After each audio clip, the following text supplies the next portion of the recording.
안녕하세요, 구독자 여러분. 따스한 봄날에 생동하는 듯한 초록색 나무와 예쁜 꽃들까지 저에게는 이렇게 예쁜 날이면 생각나는 한 사람이 있습니다.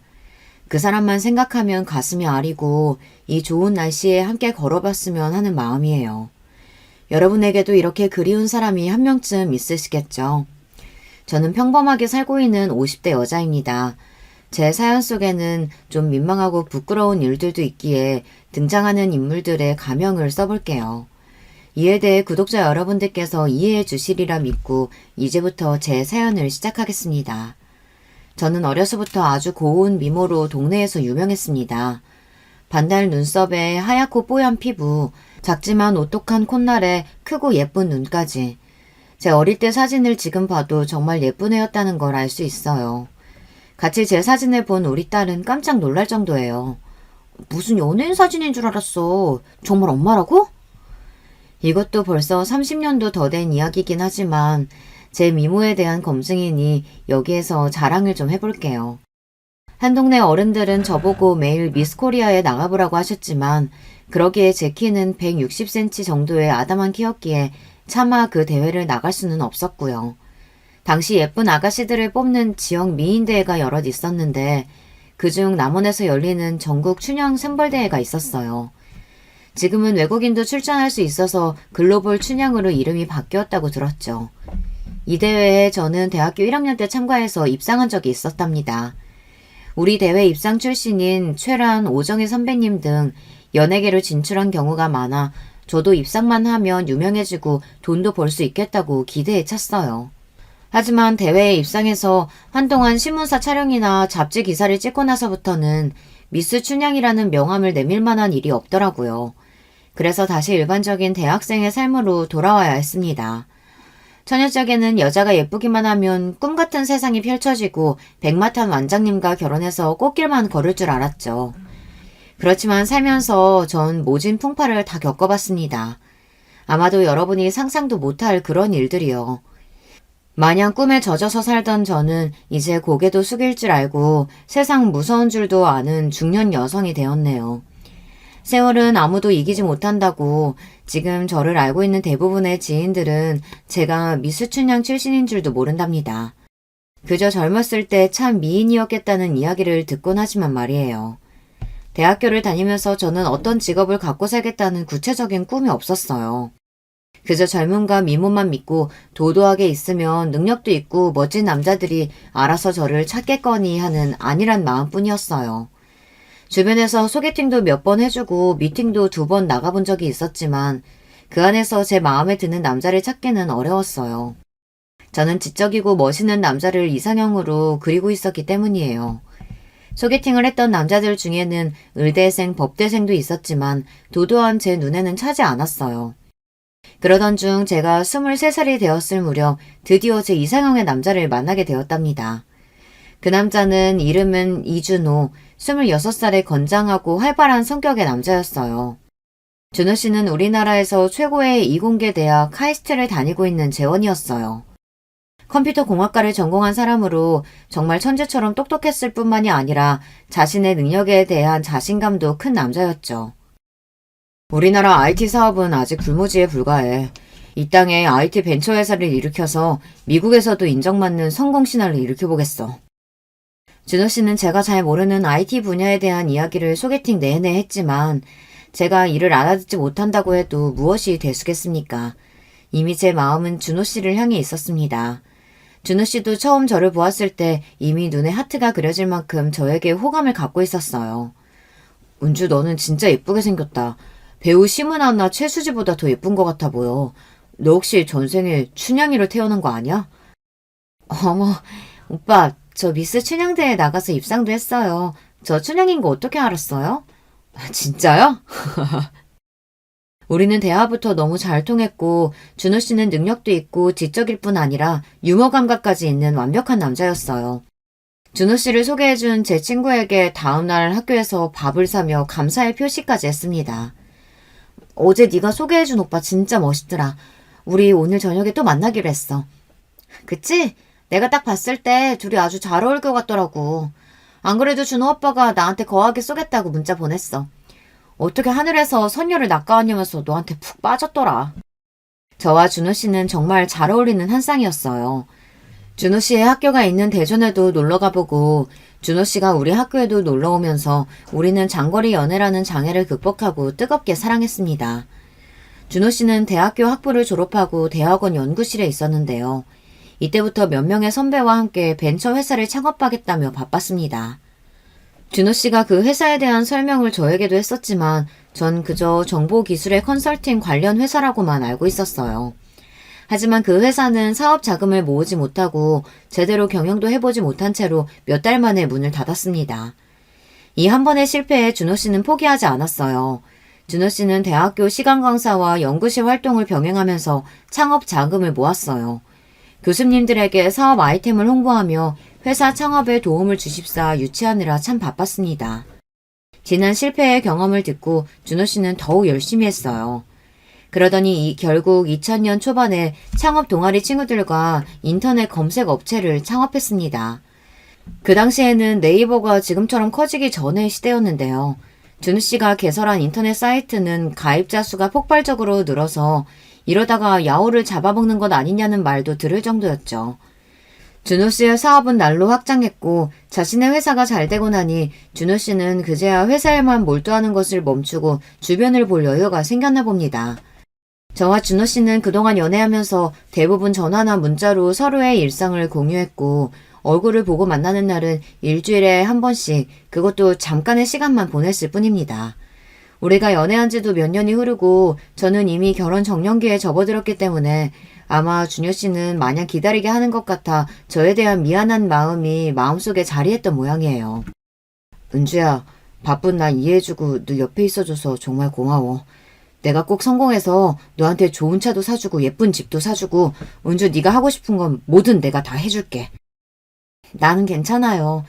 그런 준호 오빠는 매일 잠도 서너 시간밖에 못 자고 밥도 대충 컵라면으로 때우고 그렇게 살지 마. 건강이 제일 중요한 거 알지? 그럼 우리 회사가 미국의 법인회사를 세우고 나스닥에 성장되기 전까지 난 멈추지 않을 거야. 그런데 너희 집에서 우리 결혼에 대해 말씀하시지는 않아? 사실 내색하지는 않았지만 우리 집에서는 관연한 딸이 남자친구도 있는데 결혼도 안 하고 있으니 부모님의 걱정과 잔소리가 날로 커졌습니다. 그래도 저는 어른들 권유대로 선을 봐서 다른 남자와 결혼하고 싶지 않았어요. 제가 아무 말 없이 가만히 있자 준호 씨는 제 손을 잡았습니다. 이제 우리 회사도 안정기에 접어들었어. 너 행복하게 해줄 자신이 생겼어. 은주야, 우리 결혼하자. 행복하게 함께 살자. 나도 준호 오빠하고만 결혼하고 싶었어. 우리 아기도 낳고 예쁘게 살아요. 결국 준호 씨는 저에게 청혼했고 그의 청혼을 기다리고 있던 저는 바로 받아들였죠. 준호 씨와 사귀면서 그의 가족들을 만난 적은 없었습니다. 다만 부모님은 족발집을 운영하며 지내시고 남동생이 한 명 있다고 들어보기는 했어요. 결혼 승낙을 받기 위해 준호 씨의 부모님이 하시는 족발집에 처음으로 찾아가 배웠습니다. 아빠, 엄마, 오늘은 손님이 그래도 별로 없네요. 큰아들 왔습니다. 이놈의 자식, 너 거의 1년 만에 얼굴 보는 것 같다? 그래, 이제 회사는 좀 덜 바쁘냐?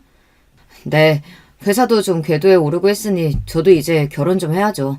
맨날 얘기하던 색시감 오늘 데려왔습니다요.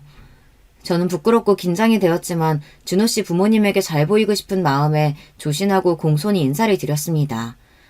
안녕하세요, 아버님. 인사가 늦었어요. 저 준호 씨와 만나고 있는 이은주라고 합니다. 아이구야, 웬 선녀님이 오셨냐 했다. 어째 그래 얼굴이 고운가 아가씨? 우리 준호가 꽁꽁 숨겨둔 이유가 있었구만. 이렇게 이쁜 처자를 진작 좀 데려왔어야지 말이야. 여보, 준호 엄마, 여기 좀 와봐요. 시부는 준호 씨처럼 활달하고 인상도 좋은 분이셨어요. 식당 카운터에 계신 시부와 반갑게 인사를 나누자 준호 씨 어머니가 주방에서 급히 손을 닦으며 나오셨어요. 아니, 우리 준호가 여자친구를 데려왔다고? 아이고, 반가워라. 네, 어머님, 처음 인사드려요. 이렇게 뵈니 저도 너무 반갑습니다. 왜 우리가 흔히 드라마에서 보던 못된 시부모님 많잖아요. 내 잘난 아들 뺏어간 게 너냐 라면서 네 조건이 어쩌고 저쩌고 며느리 흠집 잡기 바쁜 그런 시어머님이라면 어쩌나 걱정이 많았는데 웬걸요. 준호 씨의 좋은 성격은 그 부모님의 영향을 받았던 모양인지 부모님 두 분 모두 참 좋은 인성을 가진 분들이셨습니다. 두 분은 저와 준호 씨에게 각종 족발과 비빔 막국수, 김치전 등등 상다리가 부러지도록 많은 음식을 계속 가져다 주셨습니다. 족발을 한 점 집어 새우젓에 찍어 입에 넣자마자 육즙이 잘잘 부드러운 것이 너무 맛있었습니다. 아니 어머님, 족발이 어쩜 이렇게 부드럽고 맛있어요? 돼지 잡내는커녕 고소한 향만 나고 저 이렇게 맛있는 족발은 머리털 나고 처음 먹어봐요. 원래 이쁜 것들은 입도 짧고 여시처럼 내숭 떠는 건데 아닌가 봐. 은지양은 얼굴도 이쁜데 어찌 그렇게 복스럽게 잘 먹고 성격도 좋아요? 감사합니다. 근데 진짜 맛있어서 그래요. 저는 이미 준호 씨 부모님에게 사랑받는 딸처럼 편하고 사이좋게 지내게 되었습니다. 아닌 게 아니라 족발도 맛있고 다소 허름한 식당인데도 손님들이 거의 모든 테이블을 채우고 계셨어요. 그런데 지금 밤 9시인데도 식당에 손님이 이렇게나 많이 오시네요. 오늘은 비도 오고 해서 손님들이 좀 적은 거요. 평소 저녁 시간에는 줄을 서서 기다려야 한다고. 준호 씨 아버지는 자랑스럽다는 듯이 설명하셨습니다. 준호 씨 부모님 가게는 동네에서 소문난 대박 맛집이었어요. 카이스트 대학원까지 다닌 똑똑한 준호 씨의 부모님은 20년 넘게 족발 장사를 하셨다고 하니 뭔가 언밸런스해 보였지만 도리어 저는 좋았습니다.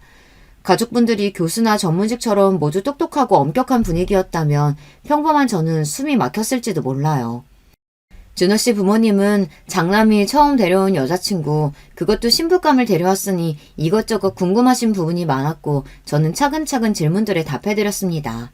족발을 먹고 간단하게 소주도 조금씩 마시면서 우리의 분위기는 이미 결혼한 뒤에 친밀한 가족과 같았어요. 이렇게 좋은 시부모님이 계시니 저는 하루라도 빨리 준호 씨와 결혼하고 싶어졌어요. 그리고 준호 씨는 제가 자신의 부모님과 이렇게 잘 어울리는 모습을 보니 입이 귀에 걸려서 연신 행복하다는 말을 했습니다. 시간이 11시가 다 되어가는 늦은 시간이 되자 급히 남자 한 분이 족발집에 들어왔어요. 이 자식아 왜 이렇게 늦게 왔냐?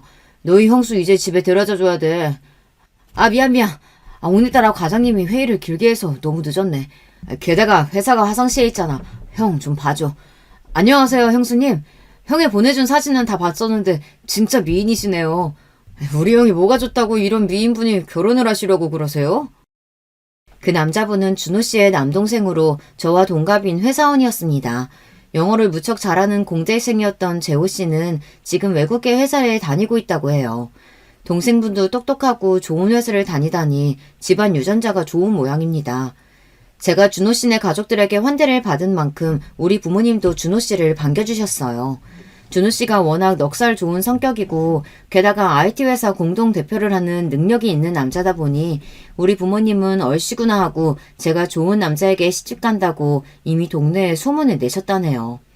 양가 부모님께서 전폭적으로 우리 결혼을 밀어주셨고 우리는 한 달 만에 결혼식을 올렸습니다.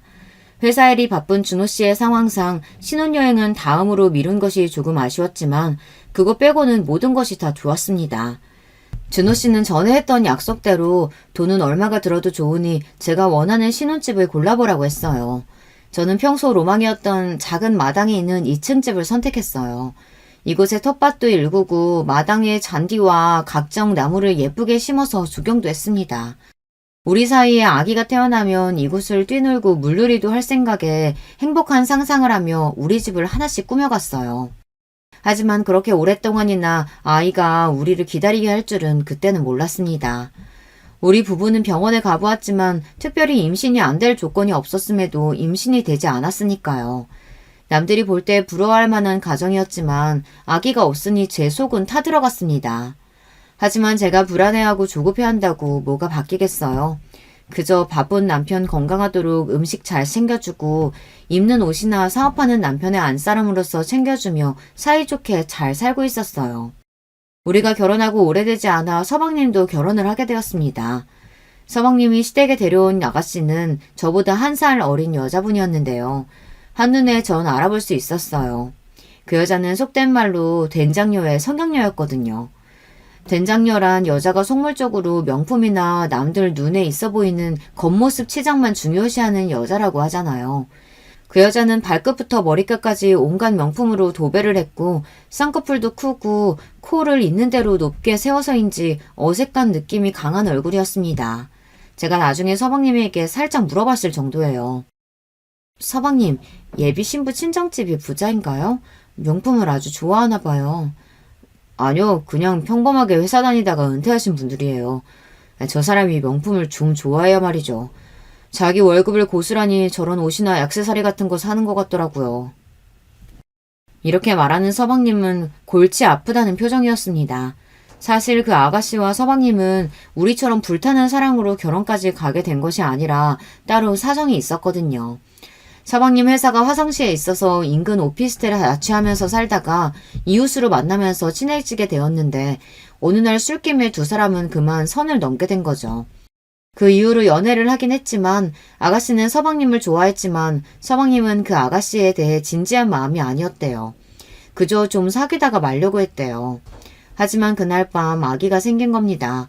그래서 서방님은 자신의 아이를 책임질 마음으로 이 아가씨와 결혼을 하게 된 거예요. 서방님은 난감해하면서 이야기를 했지만 저는 속으로 조금 부러웠어요. 속도 위반이라도 아기가 생긴다니 얼마나 좋겠어요. 이런 사정이 있으니 결혼식은 바로 그 다음 달에 올렸고 그렇게 동서가 새 식구로 들어오게 되었습니다. 구독자 여러분들은 관상을 믿으시나요? 저는 사람을 볼 때 조금 따지는 편인데요. 우리 동서는 제가 본 관상과 첫인상 그대로의 성격을 지닌 사람이었어요. 젊은 여자가 과하게 꾸미고 성형까지 그렇게 한 것이 좋아 보이진 않았는데 그보다 동서의 성격이 더욱 문제였어요. 자기 형편에 맞지 않게 과소비를 하는 데다가 말을 너무 생각 없이 내뱉는 성격이었죠. 하루는 가족 모두 시댁에 모여 저녁을 먹으며 대화하는 자리였어요. 거기에서 동서는 아이가 없는 저 들으라는 식으로 속없이 이야기하더군요. 난 신혼생활도 없이 바로 애기 엄마 되어버렸으니 이 신세를 어쩌면 좋아요. 내가 잘나가는 싱글이었던 때가 바로 엊그제 같은데 말이죠. 당신이 언제 잘나갔어? 진짜 미인인 우리 형수도 가만히 있구만. 이가 진짜 또 형님하고 나 비교할 거야? 그래도 시집 오자마자 떡두꺼비 같은 손자 낳아준 이 둘째 며느리가 더 예쁘죠, 어머님? 어머님은 제 눈치를 살피면서 말씀하셨습니다. 둘째야, 아기 생긴 건 축복이야. 감사한 마음으로 열심히 키우거라. 그런데 왜 차린 음식들은 이렇게 안 먹는 거야? 속이 안 좋니? 석훈이 임신해서 15kg나 몸무게가 늘었는데도 안 빠져서 큰일이에요. 족발같이 고칼로리 먹으면 제 몸매는 어떡해요. 족발집에서 아들 둘을 키운 자부심 많은 시부는 이런 동서의 말에 기분이 조금 상하셨지만 갓 태어난 손주를 보시느라 정신이 없으셨어요. 형, 요즘 회사는 잘 되고 있어? 사실 요즘 남편의 회사는 초반에 기세가 무력하게 악재가 더해지며 분위기가 좋지 않았어요.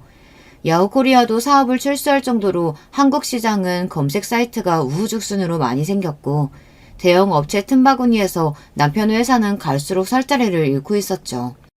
남편은 어두운 얼굴로 그저 그렇다고 둘러댔어요. 형님은 참 좋겠어요. 이렇게 큰 회사 대표인 시숙이 있어서 주변에서 남편 땡 잡았단 얘기 듣죠? 서울에서 2층 집에 살고 있고 차도 외제차고 사고 싶은 거 다 살 수 있겠네요. 부럽다. 땡 잡은 건 저예요, 제수씨.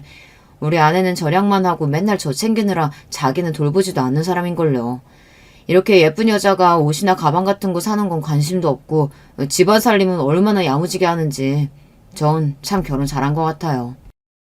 형 말이 맞아요. 우리 형수님 같은 분이 별로 없지. 우리 여보는 곧 죽어도 샤넬 슬리퍼는 신어야 직성이 풀리는 사람이라 이해 못하겠다. 어느 날은 회사에 있는 나한테 전화해서 비싼 완도 전복 시켜 먹고 싶은데 통장에 돈이 없다고 마이너스 통장 만들겠다고 하는 사람이에요. 이 사람이. 아무리 돈이 없어도 신용카드 돌려가면서 사고 싶은 거는 사야만 하는 여자라니까요. 서방님은 중산층의 벌이에 씀씀이는 해픈 동서에 대한 불만이 많았습니다. 같은 여자인 제가 봐도 이해 불가였으니 그럴만도 했죠. 그러던 한편 2008년 불어닥친 미국발 금융위기의 여파로 한동안 주식과 금융시장은 꽁꽁 얼어붙었습니다. 그때부터 대출받은 사업자금이 묶여있던 데다 남편의 회사에서 출시한 어플리케이션까지 갑자기 소비자의 외면을 받기 시작했어요. 어쩔 수 없이 남편은 하나둘 직원들을 해고하고 사업 규모를 줄여나가면서 이 위기를 극복하기 위해 노력을 했어요. 남편은 하루에도 몸무게가 1kg씩은 줄어드는 것 같다고 말할 정도로 마음고생이 심했죠. 그렇지만 이런 노력에도 불구하고 은행과 금융권에서 회사의 사업 자금 회수를 요구하기 시작했어요. 결국 1년도 더 버티지 못하고 남편의 두 번째 회사는 부도가 나버리고 말았습니다. 그리고 그동안 우리가 모았던 재산의 가치는 거의 0원에 가깝게 수렴하였어요. 이미 몇백억의 부자가 되어 있다고 느낀 것은 일잔충몽, 한순간의 재산이었던 것입니다. 심지어 우리가 살고 있던 주택과 회사가 보유했던 빌딩 등 모두 경매 절차에 넘어갔어요. 부유층에서 하루아침에 잘 곳도 없는 거지 신세가 되어버린 것입니다. 시부모님 우리가 지낼 거처로 인근 지역에 한 오피스텔을 마련해 주셨어요. 하마터면 오갈 데 없이 길거리에 나앉을 뻔했는데 우리 부부는 시부모님 덕분에 그곳에서 살 수 있었어요. 하지만 우리 남편은 마냥 씨름에 젖어 사업 실패에 우울에 빠져있지만은 않았습니다. 내 남편은 포기라는 것을 모르는 사람처럼 재계를 노리고 있었어요. 우리는 오피스텔 근처 포장마차에서 밤에 소주잔을 기울이면서 앞으로 어떻게 살 것인지에 대해 고민하고 또 잘해보기로 다짐했습니다. 여보, 나 믿지? 이번 사업 실패해서 내가 무엇을 어디서부터 잘못한 건지 복귀하고 있어. 나 아직 30대고 젊어. 그리고 나에겐 성공할 수 있는 아이템이 더 있다고. 사업 일으킬 수 있도록 자금 모으고 주변 사람들의 도움 받으면서 나 다시 일어설 수 있을 거야. 그럼요. 난 당신 믿어. 당신은 내가 아는 모든 사람 중에 가장 똑똑하고 아이디어가 넘치는 사람인걸? 그리고 우리 아직 젊으니까 걱정 같은 거 안 해요. 내가 있는 힘껏 당신 도울게요. 당신은 또 해낼 수 있어. 남편은 그 무렵 주변 전문가를 통해 사업 정리에 대해 상담을 받고 있었습니다. 회사 자체를 회생할지 파산할지, 직원들의 임금 체불은 어떻게 해결해야 할지, 그리고 회사가 체납한 세금에 대한 납세 의무는 어떻게 되는지 등등 회사 법인에 대해서 조언을 듣고 차근히 정리를 해나갔습니다. 보통 이렇게 회사가 파산하면 대표는 자기 재산을 몰래 챙겨서 직원들 임금 지불도 체납된 채 도주를 한다고들 하는데 우리 남편은 그 마지막까지 최대한 도덕적으로 그리고 직원들에게 피해를 줄이는 방향을 고민하면서 정리를 해나갔습니다. 결국 남편은 결단을 내리고 사업을 과감하게 정리했습니다. 우선 회사를 폐업 신청하고 남편 본인도 개인 파산을 신청했습니다. 밀린 직원들 월급도 근로복지공단에서 사업주 대신 지급해주는 체당금으로 처리했습니다. 그나마 사업주가 나서서 체당금으로 처리해준 데에 대한 보답으로 직원들은 검찰에 임금 체불로 인한 형사처벌을 원하지 않는다는 탄원서를 써줬어요. 그로 인해 처벌도 면할 수 있었습니다. 물론 이 모든 과정은 매우 복잡하고 상당한 노력이 들었지만 남편은 사업 정리를 잘 마무리할 수 있었습니다.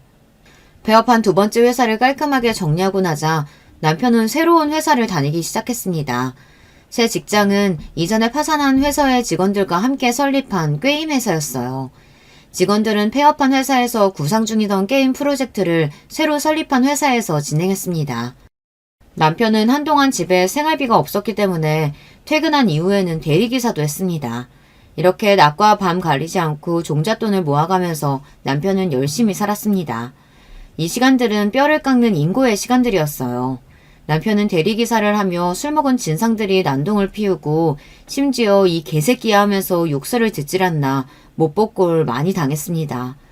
남편은 이 시간들을 견디면서 세 번째 회사가 자신의 마지막 사활을 건 것이라는 마음으로 조금씩 키워갔습니다. 여보, 내가 얼마 전에 얘기한 심심풀이 게임 말이야. 그게 간단한 게임이었는데 생각지도 않게 인기를 타면서 그 게임이 구글 플레이 스토어에서 며칠간 급상승 1위도 기록했어. 이거 대박 조짐 보이겠는걸? 게임 회사에서 출시한 어플리케이션이 대박이 난 한편 남편은 부족한 자금을 모으는 일에 골몰했습니다. 재도전하는 기업인을 돕는 정부 정책을 찾아 정책금융기관부터 펀딩 받을 수 있도록 준비를 하고 있었어요. 재기 지원 펀드라는 것이 있어 남편 회사가 재기 자금을 지원받을 수 있기 때문입니다. 새로 세운 회사 직원들은 원래 게임 동아리 친구들로 게임이나 어플리케이션에 대해 잘 알고 있었어요. 그리고 남편은 사업 경험이 많은 대표였기 때문에 회사는 상승세였고 비전까지 있어 보였습니다. 히트를 쳤던 심심풀이 게임에 이어 알고리즘을 기반으로 한 맞춤형 영상 채팅 앱까지 개발하기에 이르렀어요. 이 어플리케이션은 한국 시장뿐 아니라 중국 등 아시아 시장에서도 큰 인기를 끌었습니다. 그래서 중국의 거대 기업과 미국의 데이트 앱 관련 큰 회사들이 남편의 회사를 사들이겠다고 제안까지 받았습니다. 이렇게 회사는 국내 최초 스타트업 엑셀러레이터로 불린다는 제목으로 경영인 잡지에도 실릴 정도로 남편은 벤처기업 경영자로 주목을 받고 있었습니다. 남편의 유명세는 더해져서 여기저기 강연이 쇄도했고 후배들을 만나면 남편은 이렇게 조언했습니다. 사람이 태어났으면 인생에 한 번은 무조건 창업하라 라면서 말이죠. 이렇게 남편은 이전의 실패들을 딛고 일어서서 사업에서 성공 가도를 달리고 있었습니다. 눈앞에 큰돈이 오고 갔고 이전의 2층 집보다 더 럭셔리한 강남의 단독 주택을 사서 이사를 갔어요. 남편이 두 번째 회사 파산을 한 지 고작 4년 만의 일이었습니다. 우리는 금방이라도 부자가 될 것만 같았죠. 그렇지만 그렇게 큰 부를 이룬 것보다 더 큰 선물이 우리를 찾아왔습니다. 바로 제가 아기를 임신한 것이에요. 너무나 기다리던 아기가 우리 부부에게 와서 전 행복감으로 어쩔 줄 몰랐습니다. 물론 친정, 시댁 할 것 없이 모든 가족들이 임신을 축하해 주었어요. 저는 예쁜 딸아이를 순산했고 시부가 장명소에서 지어온 이름 이진아를 아이의 이름으로 했습니다. 우리 진아는 건강하고 예쁘게 잘 크고 있었고 남편의 회사가 번창해서 생활이 여유로워지니 저는 어느 하나 아쉬울 것 없는 삶을 살았습니다. 하지만 하늘에서 저의 이런 행복을 오랫동안 허락해 주지 않았습니다. 2016년 우리나라의 사드 배치 논란으로 중국 회사들이 약속했던 투자 계약을 이행하지 않기 시작한 거예요. 이를 계기로 남편 회사의 자금이 점점 경색되기 시작했습니다. 또한 여러 가지 악재가 겹치기 시작했어요. 직원들의 급여와 퇴직금도 밀려서 10억이 넘는 수준에 이르렀습니다. 이를 해결하고자 족발집을 하는 부모님에게 손을 벌리는 것도 한계에 다다랐으니까요. 급한 자금 대출을 받고자 사채를 이용했지만 채권자였던 사람들은 하루가 다르게 험악하게 대출을 갚으라며 나왔습니다. 남편은 망해가는 회사를 살리고자 동분서주 애썼고 저는 남편을 돕기 위해 시부모님 족발 가게에 나가 일손을 도우며 생활비를 벌었습니다. 남편은 집에 녹초가 되어 돌아와서 매일 한숨을 쉬고 끊었던 담배와 술까지 했습니다. 힘들어하면서 겨우겨우 지탱해온 사업이 도무지 나아질 기미가 보이지 않아서인지 자꾸 죽겠다고까지 푸념하는데 옆에서 보는 저도 정말 힘들었어요. 남편의 무력감은 날이 갈수록 더해가고 이제 저에게 이렇게까지 말하는 겁니다. 난 이제 막다른 길로 몰렸다. 내가 모든 거를 다 안고 가는 게 좋지 않을까? 여보, 내가 없어도 진아랑 잘 살 수 있지? 이렇게 못난 말만 해대는데 제가 알던 남편의 모습이 아닌 겁니다. 아니라고 열심히 하면 된다고 응원하는 것도 하루 이틀이지 계속 이러니 솔직히 저도 지쳐서 대답도 나오지 않는 상황이었어요. 그러던 어느 날 시부모님 식당에서 일하고 퇴근해서 집으로 돌아온 저는 고통스러운 현실을 마주하게 되었습니다. 가세가 기울면서 급히 이사온 28평형 빌라에 온 집이 컴컴했고 화장실에서 새어나오는 불빛만 가늘게 보였을 뿐입니다. 현관에 남편의 신발을 보고 남편이 먼저 집에 왔다고 생각하고 화장실 안으로 들어가 보니 믿을 수 없는 광경이 펼쳐져 있었습니다. 제 남편이 숨져 있는 것입니다. 자악한 연기 속에 남편은 화장실 바닥에 쓰러져 있었고 그 옆에 타다 남은 번개탄이 있었습니다. 저는 그대로 뒤로 나자빠져 눈앞의 광경에 할 말을 잃고 보고만 있었습니다. 이후 저는 정신을 차리고 남편의 뺨을 쳐댔어요. 여보, 일어나! 여보, 죽으면 안 돼! 하지만 이미 남편의 머리도 손도 축 처지고 아무 반응이 없었어요. 저는 울면서 119에 신고를 했습니다. 남편을 어떻게든 살려보려고 했지만 병원에 가서 의사로부터 듣게 된 것은 이미 남편이 사망한 뒤라는 이야기뿐이었습니다. 경찰도 병원으로 와서 저에게 조사를 받으며 남편의 사망 사건을 수사하기 시작했습니다. 그간의 남편 상황을 얘기 듣고 집에 외부 침입 흔적이 없는 점 등을 미뤄서 결국 경찰은 남편이 자살한 것으로 결론을 내고 말았습니다. 이 나쁜 사람아, 이 모질한 사람아. 누구는 50살에도 파산했다가 다시 재기해서 더 크게 사업 일으켰다더라. 사람이 독하게 마음먹고 헤쳐나가지 못할 일이 뭐라고 이렇게 황망하게 가버린 거야. 이제 3살 된 우리 애기랑 나는 어떻게 살라고 이렇게 혼자 떠난 거냐고. 전 남편을 떠나보내면서 그가 너무나 원망스러웠어요. 그리고 경찰은 우리 집 식탁에 놓여진 남편의 유서를 발견하고 저에게 전해주었습니다. 부모님, 정말 죄송합니다. 이 불효자식은 앞으로 닥칠 일들을 감당할 자신이 없어서 여기에서 생을 마감하려고 합니다. 부모님에게 큰 불효인 줄 알면서 이렇게 할 수밖에 없는 못난 아들을 용서해주세요. 부디 이 못난 아들은 잊으시고 부모님께서 건강하게 지내시길 빌겠습니다.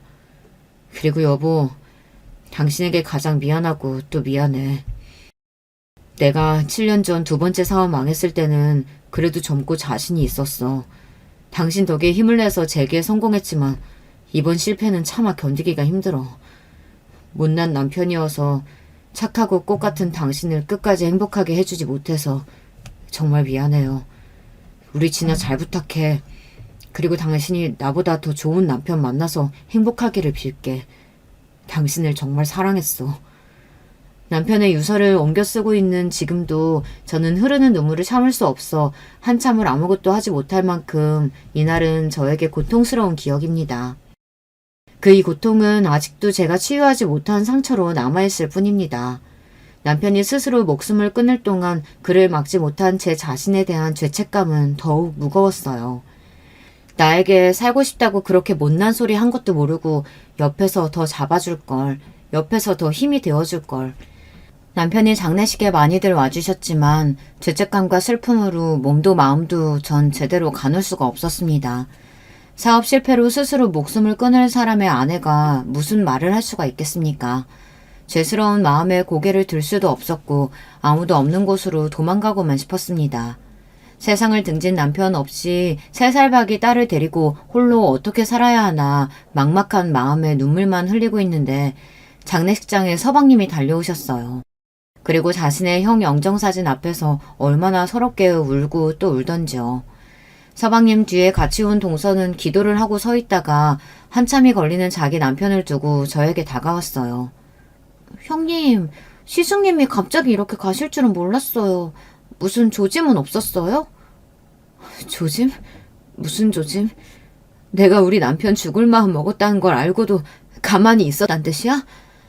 지금 내 속 말도 아니야. 괜한 말 말고 저기 가서 육개장이나 먹고 가. 전 그 순간에 툭 하고 속 뒤집어 놓는 동서의 얼굴도 보기 싫었고 그녀의 말을 들을 여유 따위는 없었습니다. 형님도 참, 내가 뭘 했나요? 난 그냥 시숙도 형님도 너무 안 됐어서 일을 막을 수 없었나 물어본 거지. 뭐 어차피 이렇게 된 거 형님도 좋게 생각하세요. 사업이 3번이나 망해서 형님 마음고생 많았잖아요. 시숙님 사업한다고 형님 돈 끌어다니고 족발집에서 종업원처럼 일하고 매일 속만 썩였는데 차라리 잘 됐죠 뭐. 세상에 마상에. 지금 시숙 장례식에 와서 한다는 소리가 글쎄. 전 동서의 말을 듣는 순간 눈이 뒤집혀졌습니다. 장례식이고 뭐고 까맣게 다 잊고 동서에게 소리쳤어요. 나가. 당장 내 남편 장례식에서 나가란 말이야. 이 상황에서 동서는 아연실색하며 뒷걸음질 치다가 식당을 나와버리고 서방님과 시부모님 모두 놀라서 저에게 오셨어요. 무슨 일이냐며 묻는 가족들에게 전 아무 말도 못하고 그대로 실신해버렸습니다. 얼마나 지났을까. 저는 장례식장에 딸린 작은 방 안에 누워있었습니다. 그리고 옆에는 시모가 제 손을 잡고 걱정스러운 얼굴로 계셨고요. 얘야, 어째 정신이 드니? 나도 아들 잃은 애입니다. 내 마음도 갈기갈기 찢어질 듯 머리가 하얗고 숨쉬기도 힘들 지경이야. 우리 큰아들이 아내 하나는 참 잘 얻었지. 이렇게 지 생각만 하는 안사람을 두고 목숨을 끊다니. 그래, 아까 무슨 일이 있었냐? 네가 그럴 애가 아닌데 들쥐한테 소리 지르고 내쫓아서 말이다. 어머님 죄송해요. 제가 정신이 나갔나 봐요. 그런데요. 어머님, 저 똑같은 상황 와도 전 또 동서 내쫓을 거예요. 아니 지금도 다시 그 얼굴 보면 빗자루 들고 때리면서 쫓을지도 몰라요. 아니 왜? 걔가 무슨 말을 했는데? 저는 시모를 붙잡고 울면서 동서의 말을 전해드렸어요. 그 말을 들으신 어머님은 극대노하셔서 그대로 시부에게 가서 이 일을 전하셨습니다. 그랬더니 뒤이어 시부의 버럭하는 소리가 들렸고 두 분은 한참을 언성 높여가며 말씀하셨어요. 저는 안쪽 방에 누워있어서 정확히 어떤 말씀들을 나누는지 그때는 알 수 없었지만 아마 그때부터 동서는 이미 시댁에서 복수의 대상이 되었을 겁니다. 그 인면수심의 새치혀를 놀린 대가를 치르게 되겠죠. 시부는 서방님을 당장 당례식당으로 불러들이고 고래고래 소리쳤습니다. 너, 네 마누라가 아까워서 네 형수한테 대고 한 말 들었어 안 들었어? 네? 아니요, 전 모릅니다. 그 사람이 무슨 실수라도. 이 멍청한 놈아. 작은 며느리가 평소에도 꼬락서니가 별로고 여기저기 본데 없이 말하고 다니는 건 내 이미 알고 있었다만 사람으로서 할 소리가 따로 있지. 너희 형 영정사진 앞에서 형수한테 비웃었다더라. 사업 실패하고 사고만 치던 남편 죽어서 잘 됐단다. 이게 사람이냐? 이게 사람이 할 소리야? 이년이 그런 개소리를 했단 말이에요? 믿을 수 없어. 진짜고 말고 니네 형수가 어디 실언할 사람이냐? 그 말 듣고 니네 형수가 실신했다가 좀 전에 깼는데 너 이놈아 당장 그년이랑 이혼해. 네가 이혼 못하면 너까지 호적에서 파버릴 거야.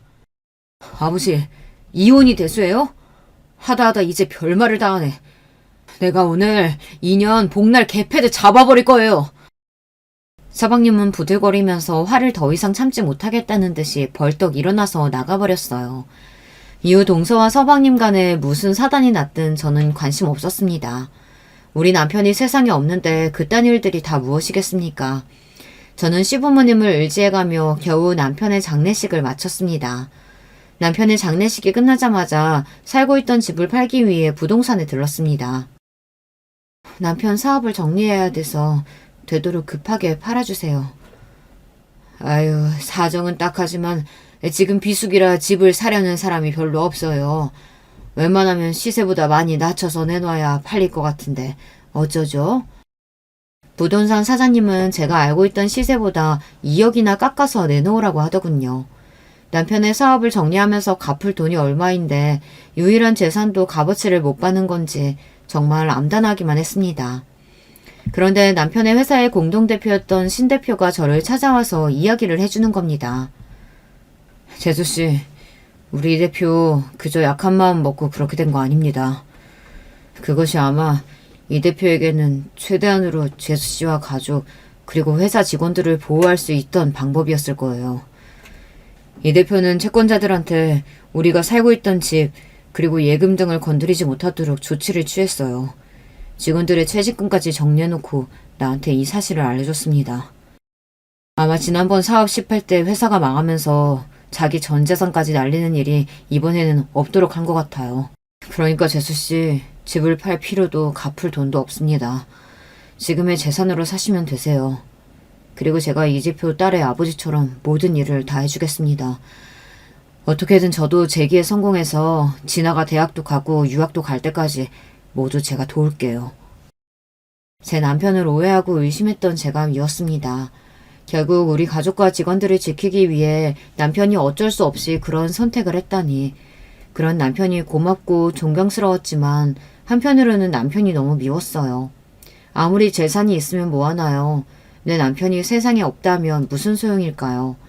저는 부동산에 집을 매도하기로 했던 것을 취소하고 우리 딸과 함께 지금까지 이 집에서 잘 살고 있습니다. 그리고 남편이 지켜준 재산 덕에 생활비 걱정 없이 딸을 키우며 지낼 수 있게 되었어요. 하지만 진아가 유치원에 가고 나서부터는 시간적 여유가 생겨 시부모님 족발집에서 일하고 있습니다. 시부모님은 한상코 그런 저를 만류하셨지만 그저 전 시부모님과 함께 일을 하고 싶었어요.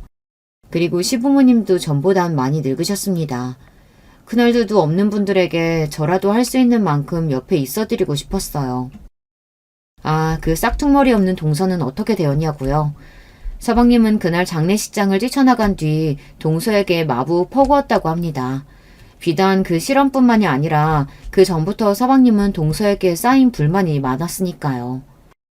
내 형이 사업 실패만 했으니 잘 죽었다고 형수한테 말한 게 사실이야? 네가 성형이나 해대더니 이제 뇌까지 성형해서 미친 거 아니냐? 어떻게 그런 소리를 형 장례식장에 형수한테 할 수가 있어? 아, 알았어. 내가 잘못했어. 그냥 말 실수 좀 한 거 같고, 그거 갖고 형님은 날 내쫓고 당신은 이렇게 무섭게 그러기야? 이렇게 반성 없이 대충 넘어가려는 동서를 서방님은 결국 참지 못하고 뺨을 2대 때렸습니다. 그리고 동서는 남편이 자기를 때렸다는 사실에 열받아서 바로 집을 뛰쳐나가 친정에 가버렸다고 합니다. 그리고 6살밖에 안 된 자기 아들도 집에 둔 채로 자기 친정에서 며칠 동안 버티고 않았대요. 서방님이 직접 친정으로 자기를 데리러 와서 때린 것을 싹싹 빌기 전까지 집에 돌아가지 않겠다는 문자를 보냈다더군요. 말도 나쁘게 하고 머리도 안 좋은 동서였습니다. 지금 그렇게 자기가 자존심 세우고 뻗팅기고 있을 상황이 아닌 것도 모르고 말이죠. 서방님은 이와 같이 하소연했습니다. 차라리 이번 기회에 그 여자랑 갈라설 겁니다. 그동안 아들 하나 보고 참으며 살아왔어요. 이 여자 하루 일과가 어떤지 아세요?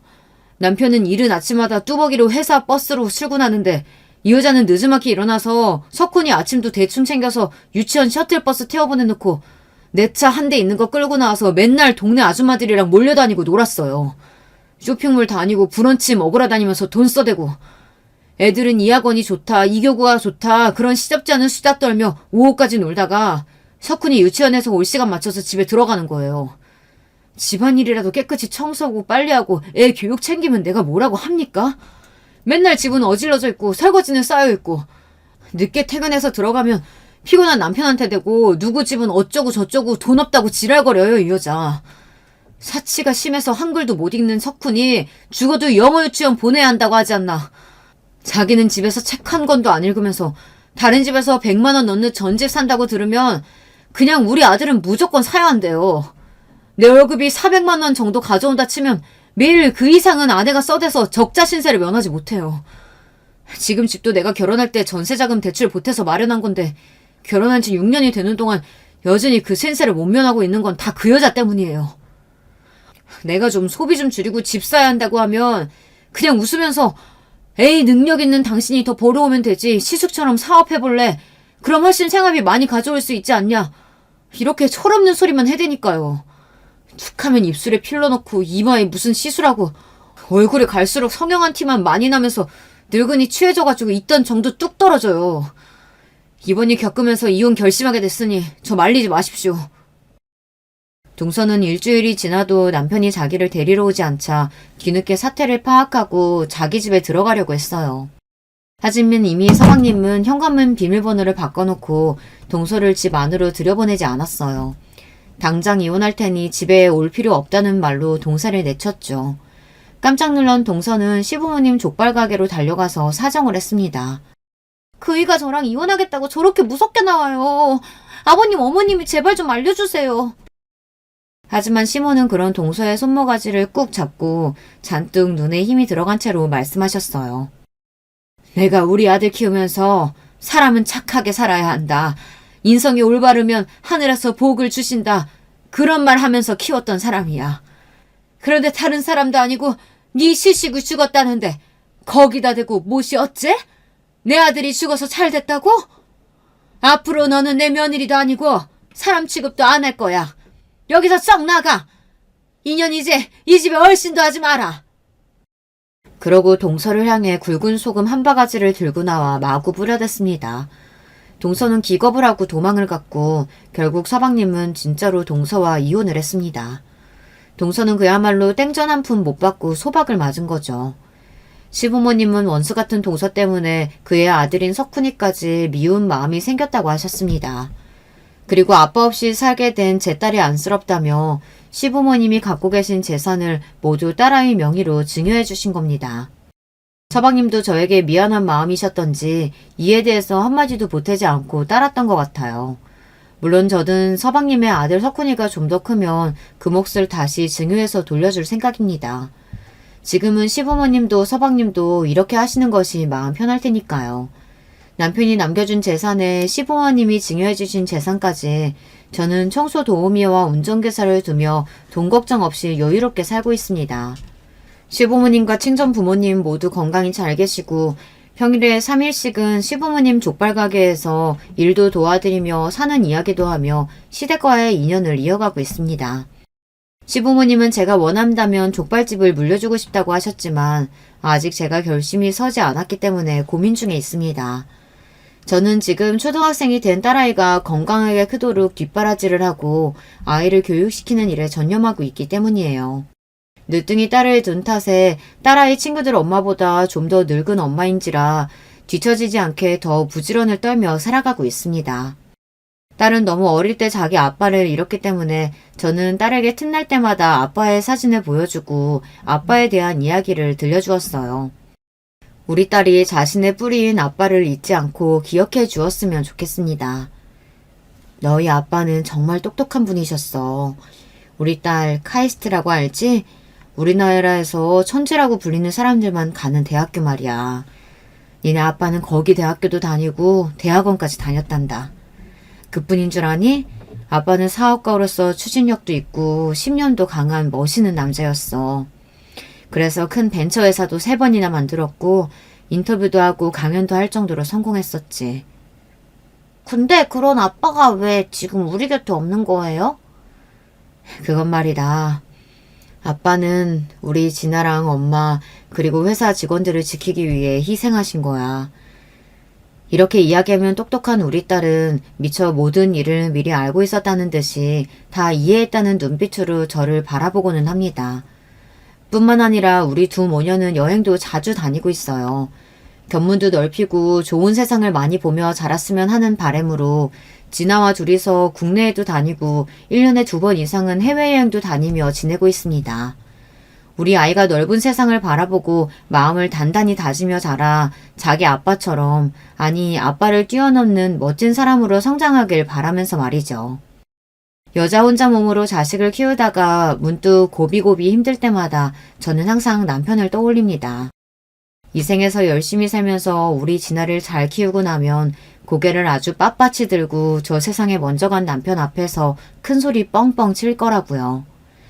당신이 비록 먼저 갔지만 난 굴하지 않고 이렇게 우리 딸 잘 키워냈다고 말이죠. 그럼 내 남편은 기특한 저를 칭찬하며 고생했다고 안아주겠죠. 여기까지 저의 굴곡지게 살아왔던 이야기였습니다. 제 사연을 끝까지 함께 들어주신 구독자 여러분께 무한한 감사를 보냅니다. 혹여 지금 힘들고 버거운 일을 겪고 계신 분이 있다면 하루하루 버티다가 언젠가는 좋은 날이 올 테니 포기하지 않으셨으면 좋겠습니다. 별의별 일을 다 겪은 저도 그런 마음으로 하루하루 살아가고 있거든요. 우리 모두 힘을 내서 잘 살아봐요. 화이팅입니다. 안녕하세요. 결혼한 지 3년차 30대 유입니다. 어제는 친정엄마의 기일 2년차였습니다. 대부분의 사람들이 그렇듯 엄마라는 존재의 부재감은 쉬이 나아지질 않더라고요. 엄마가 갑작스러운 심장마비로 돌아가신 지 벌써 2년이 지났다는 사실이 믿기지 않을 만큼 시간은 덧없이 빠르게 흘렀습니다. 그만큼 많은 일들도 있었고요. 어젯밤 엄마의 제사를 지낸 후 오랜만에 남편과 남은 제사 음식으로 술을 한잔 했어요. 먹먹해지는 마음에 제가 쉽사리 엄마의 이야기를 꺼내지 못했듯 그동안 남편도 시어머니 이야기를 쉽게 꺼내지 못했습니다. 현재 시어머님과는 남보다도 못한 사이로 지내고 있거든요. 길게 이어진 술자리에서 우리는 처음으로 과거에 있었던 이야기들에 대해 곱씹어보는 시간을 가지게 됐습니다. 저와 남편은 작은 회사 내에서 사수와 부사수로 처음 만났어요. 남편이 2년 먼저 입사한 대리고 저는 이제 막 전 회사에서 첫 번째 이직을 성공한 신입이었죠. 대리님, 저번에 사업 참여한 A회사에서 사업계획서 금액이 맞지 않다고 또 연락 왔는데요. 에? 그거 미연 씨가 수정해서 다시 보냈다고 하지 않았어요? 수정본도 틀리게 작성해서 보낸 거예요? 대리님이 보완하라고 한 부분만 보내셨는데요. 대리님이 직접 확인도 하셨고요. 확인 제대로 못한 나도 잘못이지만 아무리 내가 확인했다고 해도 미연 씨 업무 아닌가요? 본인이 한 번 더 확인을 했어야죠. 왜 이렇게 책임감이 없어요? 깐깐하고 날 서있고 톡 쏘는 말투의 남편과 그에 반해 항상 억울하지만 제대로 따지지도 못하고 소심했던 저. 앙숙도 그런 앙숙일 수가 없었어요. 일을 배우는 입장이라 회사에서 큰 소리 한 번 못 냈던 저는 그렇게 남편과 사이가 점점 악화되면서도 악착같이 버텼습니다. 저에겐 꼭 필요했던 커리어였거든요. 그렇게 1년이 지난 후 제가 아주 사소한 잔실수를 저지른 어느 날이었습니다. 죄송합니다, 대리님. 더 주의하겠습니다. 죄송하다는 말이 도대체 몇 번째예요? 경력직으로 들어온 거 맞아요? 내가 못 잡아냈으면 상대 업체에 민망해질 뻔했잖아요. 회사 체면이 뭐가 됩니까? 자자, 윤대리. 아이, 그만하지. 미연씨, 울지 말고. 남편의 과한 윽박지름에 저는 결국 눈물을 보였습니다. 그날 저는 마시지도 못하는 술을 잔뜩 들이부었어요. 야, 그만 먹어라. 벌써 3병째야. 아, 몰라. 진짜 왜 나만 못 잡아먹어서 안달이야? 사람들 앞에서 그렇게 무안을 줘? 개자식. 당시 전 회사에서 근무한 지 1년을 넘기자마자 이직을 위해 이력서를 곳곳에 넣고 있던 중이었습니다. 그래서였을까요? 평소라면 절대 할 수 없었던 일을 저지르고 말았습니다. 잔뜩 취해 집으로 가는 길에 그것도 밤 11시예요. 지금 생각하면 정말 미친 짓이었죠. 신호가 4번쯤 울렸을 땐가 휴대폰 너머로 누군가 전화를 받았습니다. 여보세요? 저 혹시 윤대리님 핸드폰 아닌가요? 나 현수 엄마예요. 현수 지금 씻는 중이라. 아, 네, 안녕하세요, 어머니. 저는 윤대리님 회사 후배입니다. 아, 그래요? 늦은 시간에 무슨 일이라고 전해줄까요? 전화를 받은 건 대리님이 아닌 웬 중년 여자였습니다. 지금 저의 시어머니요. 그녀의 말투는 굉장히 퉁명스러웠습니다. 밤 11시에 술에 취해 전화를 거는 회사 여자 후배라니 그럴만도 했죠. 그 순간 정신이 확 들었어요. 내가 지금 무슨 짓을 한 거지? 술에 취해 발음 하나 제대로 못하면서 그에게 따지겠다니 얼굴이 확 달아올랐습니다. 저는 무슨 말을 했는지도 모를 정도로 황급히 얼버무리며 전화를 끊었어요. 그리고 집으로 돌아와 잠에 들기 전까지 미쳤어를 반복했습니다. 다음 날은 하필 남편과 저를 제외한 회사 사람들 모두 외근 일정으로 사무실에 출근하지 않는 날이었습니다. 남편은 출근하자마자 사무실에 홀로 있는 저에게 씩씩대며 화를 내기 시작했습니다. 미연씨, 이제 적당히 좀 합시다, 예? 뭘요? 모른 척 시치미 떼지 마요. 다 알고 있습니다. 우리 엄마도 오미연씨 당신도 제발 그만해요. 술에 취해 전화를 했었다고요? 엄마 그 거짓말을 내가 믿을 것 같아요? 난 그 빌어먹을 종교에 가입할 생각도 당신과 결혼할 생각도 눈꼽만큼도 없어요. 네? 종교요? 저랑 누가요? 대리님이 결혼이요? 이제 연기 그만하세요. 사입이라면 나는 치를 떠는 사람이라고요. 저는 정말이지 회사의 누군가가 저에게 몰래카메라를 시연하는 줄 알았습니다. 이게 무슨 소린지 도통 알아들을 수가 없었어요. 어안이 벙벙해서 그저 입만 떡 벌리고 남편을 바라보던 찰나 더 황당한 광경이 눈앞에 펼쳐졌습니다. 남편이 항상 제게 냉랭하기만 하던 그 윤대리님이 제 앞에서 눈물을 보이며 흐느끼기 시작한 게 아니겠어요. 저는 정말 어찌할 바를 몰라 멀뚱멀뚱 남편을 바라보며 상황 판단을 해보려 노력했습니다. 어젯밤 술에 취해 처음 통화한 대리님의 엄마와 내가 무엇을 했다는 것이며 사이비 종교란 게 도대체 나와 무슨 연관이 있는지를요. 그때 불현듯 머릿속에 한 사람이 스쳐갔습니다. 그 사람은 바로 저희 엄마였습니다. 저는 저도 모르게 아 하고 탄성을 내질러 버렸어요. 아직 그가 무슨 오해를 하고 있는지는 모르겠지만 그가 왜 나와 사이비 종교라는 것을 연관시켰는지 알 것도 같았습니다. 그리고 그날 저와 남편은 좋아하며 그동안 서로 쌓인 긴 오해들을 드디어 풀었습니다. 저희 어머니는 제가 어릴 적부터 몸이 아프셨던 아빠를 간병하랴 남의 가게로 일을 다니며 외벌이로 가정을 꾸리랴 정말 고생이 많으셨습니다. 제가 성인이 돼서 드디어 장만한 엄마의 식당이 잘 된 건 다행이지만 그마저도 인건비를 아끼신다며 1년 365일을 쉬지 않고 일하셨죠. 엄마 나이는 50대 초반이었지만 너무 고생하신 탓에 마치 60대 초반처럼 보였어요. 당신 스스로 거울을 볼 때마다 속상해하시는 모습을 보며 가슴이 미어졌습니다. 평생을 가족에게 헌신하신 엄마가 단 하나 자신이 원하는 것이 있었는데 그건 바로 이단 종교였습니다.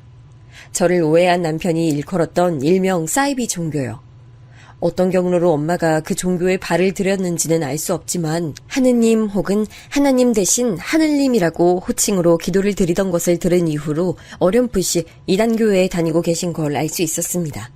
그렇다고 엄마가 밖에서 듣던 광신도들처럼 집안 돈을 가져다 바치거나 했던 건 아니었어요. 하루 종일 가게에서 일하시느라 포교활동 것은 생각도 못 하셨고요. 그리고 저와 아빠에게 단 한 번도 종교 가입을 권유하신 적도 없습니다. 제 생각이지만 엄마는 기대고 의지할 곳이 필요하셨던 것 같아요. 그래서 주 1회 일요일 오전에만 가게 오픈을 다른 직원에게 맡기고 그 교회를 다녀오셨습니다. 저녁엔 다시 식당에서 일을 하시고요. 일주일에 단 반나절 자신을 위한 시간을 쓰겠다는데 가족 누가 반대할까요? 여러분이라면 그러실 수 있으실 것 같으세요? 저와 아빠는 그러지 못했습니다. 반면 남편 어머니는 저희 엄마와 다르게 아주 전형적인 이단 종교의 광신도였다고 합니다. 가정은 항상 뒷전이었고 아들이었던 남편 또한 마찬가지였죠. 시어머님이 지금은 돌아가신 시아버님과 남편을 찾을 때에는 교회에 가져다 바칠 헌금을 요구할 때와 종교를 강요할 때뿐이었습니다. 남편은 어릴 적부터 그런 시어머니의 모습을 보고 자란 탓에 이단 종교에 대한 증오가 강해졌고요. 그러던 중 1년여 전부터 시어머니는 다른 식으로 남편을 괴롭히기 시작했다고 합니다. 남편이 시어머니의 끈질긴 요구에도 교회에 다니지 않자 교회 신도의 딸들과 자신의 아들 사이에 선을 주선하기 시작한 겁니다. 배우자가 생기면 자연스레 남편도 배우자의 종교를 따라오겠거니 생각하면서요. 처음에 몇 번 거절했더니 다음엔 우연을 가정의 만남을 주선하려고 하더군요. 우연히 영화관 옆자리에 앉힌 후 말을 걸게 하기, 남편 차와 가벼운 접촉사고를 낸 후 연락처 물어보기 등 포교에 열을 올리는 미혼의 신도들이 몇 번이고 시어머니와 짜고 접근을 했었답니다. 그러다 보니 남편은 자연스레 주위의 새로운 여자들을 경계하게 됐고 그러던 찰나 제가 입사를 한 겁니다. 자신의 어머니가 다니는 사이비 교회의 로고가 박힌 팔찌와 물건들을 지닌 새로운 여자가 등장한 거죠. 그것도 남편 직속 부사수로요. 뭔가 상황이 묘하게 들어맞았네요. 하지만 그것들은 저희 엄마가 가족들을 위해 기도가 담긴 물건이에요. 엄마의 마음을 알아서 차마 그걸 버릴 순 없었거든요. 오해해서 미안해요. 그 정도로 난 노이로제에 걸려 있었어요. 이게 여태 미연 씨를 괴롭게 한 정당한 이유가 되진 못하겠지만요. 그동안 정말 미안했어요. 그날 이후 남편은 제게 꽤나 미안했던 건지 저에 대한 태도가 눈에 띄게 달라졌습니다. 오죽했으면 회사 동료들이 저희에게 대놓고 물어봤을 정도니까요. 윤대리랑 오미연 씨 둘이 사귀는 거야? 네? 에이, 그런 거 아니에요. 아니면 윤대리가 미연 씨한테 왜 저렇게 잘해주는 거야 갑자기? 수상해. 정말 아니라니까요. 윤대리님, 아니라고 말 좀 해주세요. 회사 사람들의 놀림에 저는 부정했지만 남편은 부정도 긍정도 않고 멋쩍게 하하 웃을 뿐이었습니다. 전 조금 당황하긴 했지만 그의 반응이 싫지 않았어요. 그리고 그해 겨울 저희는 연인이 됐고 2해가 지났을 땐 당연한 듯 결혼을 했습니다. 물론 결혼식까지의 과정도 순탄치는 않았어요. 남편에게 듣기로 처음 시어머니는 저희 엄마가 같은 땡땡교 신도라는 사실을 듣고 뛸 듯이 기뻐하며 당장 결혼을 빨리 추진하라고 재촉했답니다. 하지만 문제는 그 뒤였어요. 정작 제가 교회 신도가 아니라는 것을 아신 이후의 말이에요. 아니 도대체 어떤 덜 떨어진 신도가 제 자식 하나 전도를 못하고 여태껏 방치를 내뒀대? 걔네 엄마 이름이 뭐라든? 연애 시절 남편과의 통화 중 남편의 휴대폰 너머로 똑똑히 들린 시어머니의 비아냥거림이었습니다. 남편이 황급히 얼버무리며 전화를 끊었지만 정말이지 저는 선명하게 들렸습니다. 어이가 없었죠. 정작 시어머니 본인도 남편에게 전도를 하지 못했으면서 본인 생각은 못하시고 남을 욕하시는 게요. 그렇다고 그 일로 남편과 사이가 틀어지거나 하진 않았습니다. 남편을 충분히 믿고 있었고 시어머니의 성격 또한 익히 들어 알고 있었기 때문이에요. 시어머니 때문에 결혼을 몇 번이나 망설였지만 남편을 너무 사랑해서 진행하기로 한 결혼이기 때문에 어느 정도 각오는 하고 있었거든요. 그리고 며칠 후 결혼 허락을 받으러 남편이 저희 집에 방문했습니다. 아빠는 자신과 다르게 건강하기만 하다면 엄마의 허락 아래 다 좋다는 입장이셨고 엄마 또한 싹싹한 남편을 참 마음에 들어 했어요. 그리고 저는 분위기를 살피다 엄마에게 시어머니의 종교 얘기를 꺼냈습니다. 엄마, 그리고 중요하게 할 말이 있는데 시어머니가 엄마랑 같은 땡땡교셔. 현수 씨는 나처럼 무교고. 엄마는 조금 놀라는 눈치셨어요. 그럴만도 하죠. 무교인 제가 엄마와 같은 이단 종교 신자의 아들과 결혼한다는 일이 예상 가능했던 일은 아니셨을 테니까요. 엄마는 마냥 좋아하시지 않고 오히려 복잡 미묘한 표정을 지었습니다. 엄마가 20여 년을 다닌 교회의 같은 신자라면 당연히 좋아하실 줄 알았는데 의외였어요. 탐탁지 않아 하는 엄마의 표정에 저와 남편은 엄마의 눈치를 살폈습니다. 엄마는 잠시 망설이다 입을 열었어요. 우리 교회는 우리 집과는 다르게 가족 모두가 신도가 되는 것이 일반적인데 자네 모친께서 종교 강요는 없으시던가? 강요는 하시지만 제가 원치 않았습니다. 그럼 결혼을 하고서도 우리 미연이에게 똑같이 강요를 하시겠구만. 날 보면 자네도 알겠지만 난 우리 미연이가 그런 것에 강요당하는 걸 원치 않아. 괜찮아, 엄마. 이 사람이 알아서 중심 잘 잡아줄 거야. 난 현수 씨 믿어. 반대 기류가 흐르자 저는 황급히 남편을 변호했습니다. 거짓말로 두둔한 것은 아니었어요. 전 정말로 남편이 그렇게 해주리라 믿고 있었거든요. 남편도 분명 제게 그렇게 약속했고요. 그러나 엄마 생각은 달랐던 모양입니다. 우리 교회 사람들은 내가 아주 잘 알아. 나 같은 예외는 몇 없어. 아니, 아예 없다고 생각해도 무방해. 어머니, 아니 장모님, 제가 미연이에게 아무런 피해가 없도록 잘하겠습니다. 한 번만 믿어주십시오. 그럼 결혼 전에 각서를 쓸 수 있겠나?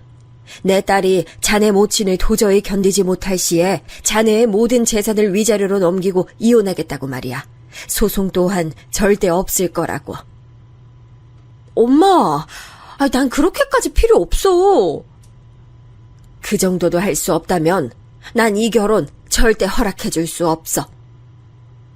얼마든지 쓸 수 있습니다. 그걸로 장모님 장인어른이 절 믿어주실 수 있다면 10장이고 100장이고 쓰겠습니다. 저는 엄마의 과한 요구에 손사래를 쳤지만 남편은 그런 저를 손짓으로 맞고는 그 자리에서 기어코 각서를 썼습니다. 저희 엄마 또한 두말 없이 남편의 가르셨고요. 그 이후 상견례 자리 전까지 엄마가 남편과 저에게 종교와 시어머니에 관한 이야기를 꺼낸 적은 없었습니다. 남편의 어머니가 누구인지 묻지도 않으셔서요. 오히려 남편이 집에 오면 아들처럼 귀하고 살갑게 대해주시곤 했죠. 그런 엄마가 제게 결혼에 대해 다시 생각해 볼 것을 조심스럽게 권유하신 건 상견례를 한 다음이었습니다. 상견례 자리에서 친정엄마와 시어머니 두 분이 서로를 알아보셨거든요. 테이블에 서로 마주 앉았을 때 엄마는 애써 티를 내지 않으려 하신 것 같지만 눈에 띄게 안색이 불편해졌습니다. 그에 반해 시어머니는 입꼬리를 삐딱하게 올린 채 상견례 내내 비아냥거리는 투로 말했죠. 여태 자식 전도를 못한 신도님이 누군가 했더니 역시 영희 자매님이셨군요. 현수의 모친이 순희 자매님인 줄은 미처 몰랐네요. 전도는 못한 게 아니라 안 한 거지요. 제 종교지 딸아이 종교는 아니니까요. 예, 딸 자식뿐만이겠어요? 영희 자매님은 원래 워낙에 전도에 관심 없으신 고고한 분이셨죠. 우리 같은 신실한 신자들이 밖에서 땀 흘리며 열심히 포교하는 동안 말이에요.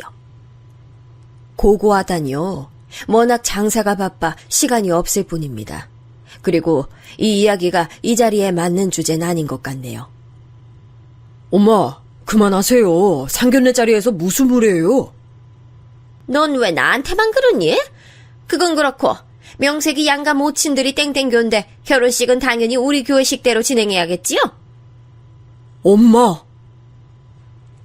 남편은 애써 목소리를 낮추며 시어머니를 말렸습니다. 잘 모르는 남편과 제가 보기에도 두 분 사이는 매우 좋지 않아 보였어요. 특히 시어머니가 저희 친정엄마를 매우 싫어하시는 것 같았죠. 냉랭한 분위기 가운데 상견례 자리는 점점 더 싸늘해졌어요. 하지만 시어머니의 무례하고 일방적인 말에도 친정엄마는 꼿꼿이 침착함을 유지한 채 대화를 이어나갔습니다. 아이들에게 뭔가 해줄 형편이 안 되니 저들 돈으로 스스로 이뤄내는 결혼이니만큼 알아서 하게끔 두는 게 어떨까 하는데요, 사돈. 부모가 없었으면 세상 밖으로도 나오지 못했을 애들인데 부모 말 들어야지요. 교회에서 결혼식 올리지 않으면 신도들과 하늘님에게 무슨 망신입니까? 엄마, 그만하세요. 장모님, 죄송합니다. 이전에 말씀드린 대로 저희는 회사 근처에서 웨딩홀에서 일반적인 결혼식 올리도록 하겠습니다. 저도 미연이도 이 생각엔 변함없어요. 누구 맘대로. 엄마, 그만요, 그만. 알겠어. 아주 저만 고고한 귀부인 납시였지. 결국 남편은 정색을 한 채 나지막이 소리를 치고 말했습니다. 아들 호통에 무안해진 시어머니는 남은 상견례 시간 내내 구시렁거리긴 했지만 더는 결혼식에 관해 이야기하지 못했습니다. 상견례가 끝난 후 남편은 친정엄마에게 직접 전화해 연신 몇 번이고 사과를 되풀이했고요.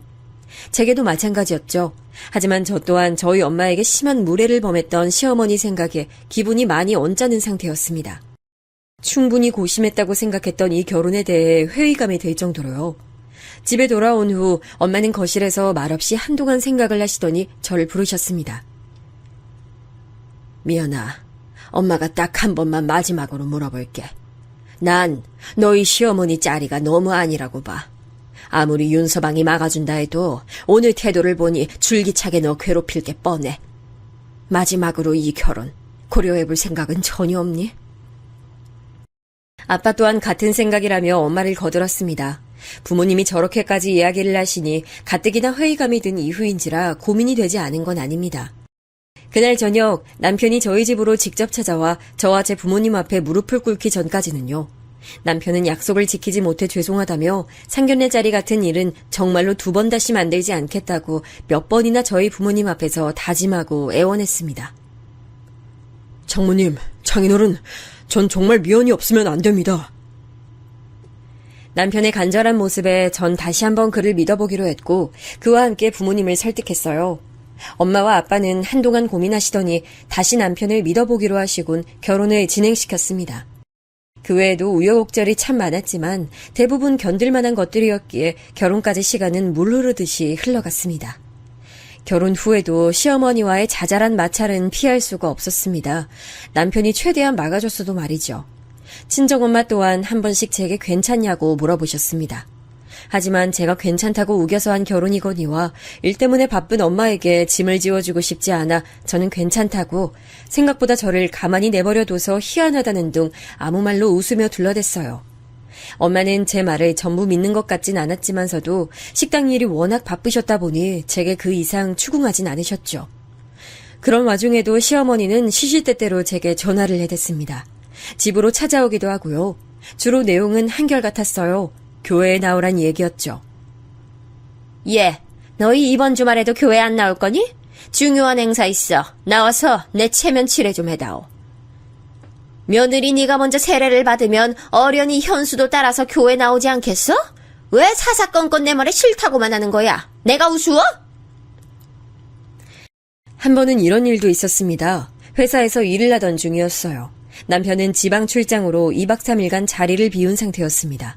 어찌된 일인지 며칠간 시어머니는 연락이 없이 잠잠했어요. 매번 시어머니의 연락과 방문에 진절머리가 날 정도였는데 정말 오래간만의 평화로움이었습니다. 저는 콧노래까지 흥얼거리며 오후 업무를 보고 있었죠.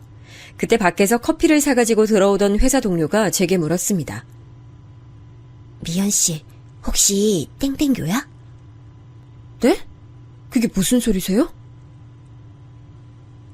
연애 시절 남편과의 오해 이후 남편이 알아보고 오해한 것도 있고 행여 알아보는 사람이 있어 사이비 종교 신도로 또다시 오해를 받을까봐 땡땡교에 대한 물건들은 일절 소지하지 않고 다녔습니다.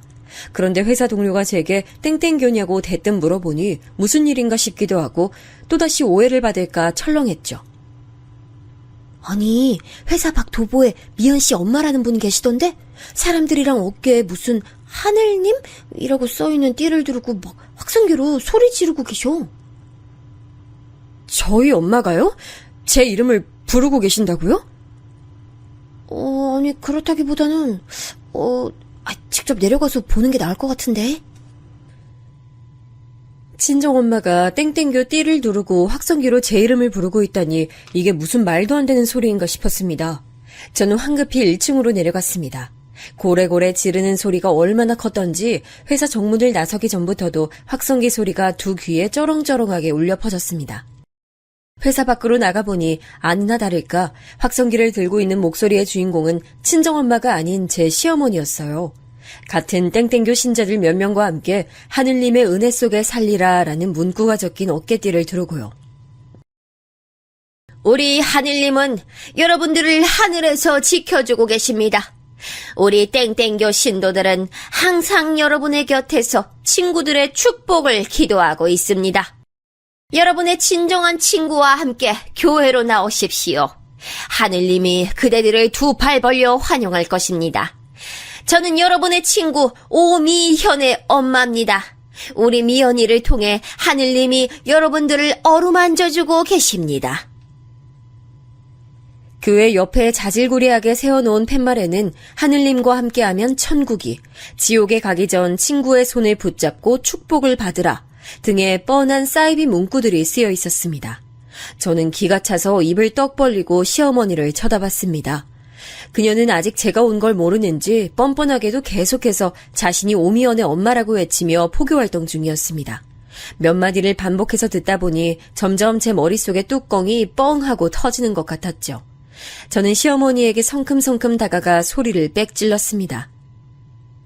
어머니, 도대체 이게 무슨 짓이세요? 여기 제 회사예요. 저와 현수 씨 회사라고요. 아니, 내가 못 올 곳 왔어? 여기가 다 네 땅이야? 나도 사회적 활동 중이야. 문제 있어? 문제가 있고 말고요. 제 이름 석자를 떡하니 외치고 계시잖아요. 제가 마치 땡땡교인 것 마냥이요. 그래서 내가 오미현이가 땡땡교라고 말했잖니. 아니잖아. 그냥 너를 통해서 하늘님이 너네 회사 사람들을 어루만져준다고 얘기한 것뿐인데. 왜? 누가 땡땡교에 대해 너한테 묻디? 왜? 관심이 좀 있대? 있다고 하면 네가 좀 데려와봐. 응? 아는 사람이 있어야 그 사람도 덜 어색할 거 아니야. 그런 사람 없어요. 그리고 어머니가 왜 제 엄마예요? 시어머니죠. 어머, 얘는 서운하게 요새 친정엄마, 시엄마가 어딨어. 다 같은 엄마지. 난 널 내 딸처럼 생각해. 얘, 그러니까 네가 지옥 가지 않게 이렇게 열심히 노력해주잖아. 내 말이 틀렸어? 정말 황당했습니다. 억지도 이런 억지가 없었어요. 그때 느꼈죠. 정말 말이 통하지 않는 사람이구나. 똑같이 상대했다간 내가 먼저 횟가닥 돌아버릴지도 모르겠다. 저는 시어머니를 뒤로하고 다시 회사로 들어왔습니다. 그러거나 말거나 시어머니는 다시 확성기에 대고 고래고래 소리를 지르기 시작했지요. 저는 그 길로 반차를 쓰고 회사 뒷문으로 시어머니 몰래 빠져나왔습니다. 회사 동료 몇 명이 1층에서 저와 시어머니의 언쟁을 본 모양인지 다들 쉬쉬하는 분위기였어요. 그래도 다행히 그들 모두 저희 부부와 오래된 사이였던 덕인지 저의 일을 보고도 못 본 척, 듣고도 못 들은 척 묻지 않고 저를 보내줬습니다. 너무 민망하면서도 참 감사했어요. 저는 회사를 나오며 남편에게 당장 전화를 냈죠. 마침 외근 일정이 끝나 남편은 서울로 올라오는 중이었습니다. 당신, 우리 엄마 아빠랑 썼던 각서 기억하지? 갑자기? 당연히 기억하지. 선택해. 그 각서대로 이행하고 이혼할 건지 아니면 당신 시어머니를 영원히 보지 않을 건지. 뭐? 당신 무슨 일 있었어? 우리 엄마가 또 무슨 짓 한 거야? 우선 내가 미안해. 정말 미안해. 아니, 이제 미안하단 말 지겨워. 당신한텐 미안하지만 난 이제 더 이상 어머님 상대할 자신이 없어. 말이 통하지 않는 분이야. 알았어, 미안하. 일단 나 지금 서울로 올라가는 중이야. 조금 늦을 것 같으니까 집에 가서 쉬고 있어. 아니면 친정 가 있어도 좋고. 친정 가 있을게. 연락 줘. 남편은 뭔가 결심한 듯한 말투로 제게 말했습니다. 저는 굳이 남편에게 무슨 생각인지 묻지 않았어요. 사실 진이 빠져 그럴 힘도 없었습니다. 친정 부모님이 걱정하실 게 뻔한지라 웬만하면 집으로 가려고 했지만 혹여 남편이 시어머니에게 전화로 화라도 낸다면 집에 찾아와 노발대발할 게 뻔했기에 저는 어쩔 수 없이 친정으로 향했습니다. 마침 쉬는 날이라 집에 계셨던 엄마는 제 갑작스러운 방문에 깜짝 놀라셨어요. 어머, 미연아. 이 시간에 어쩐 일이야? 회사는 어쩌고? 엄마! 어머, 얘 왜 울어? 무슨 일 있어?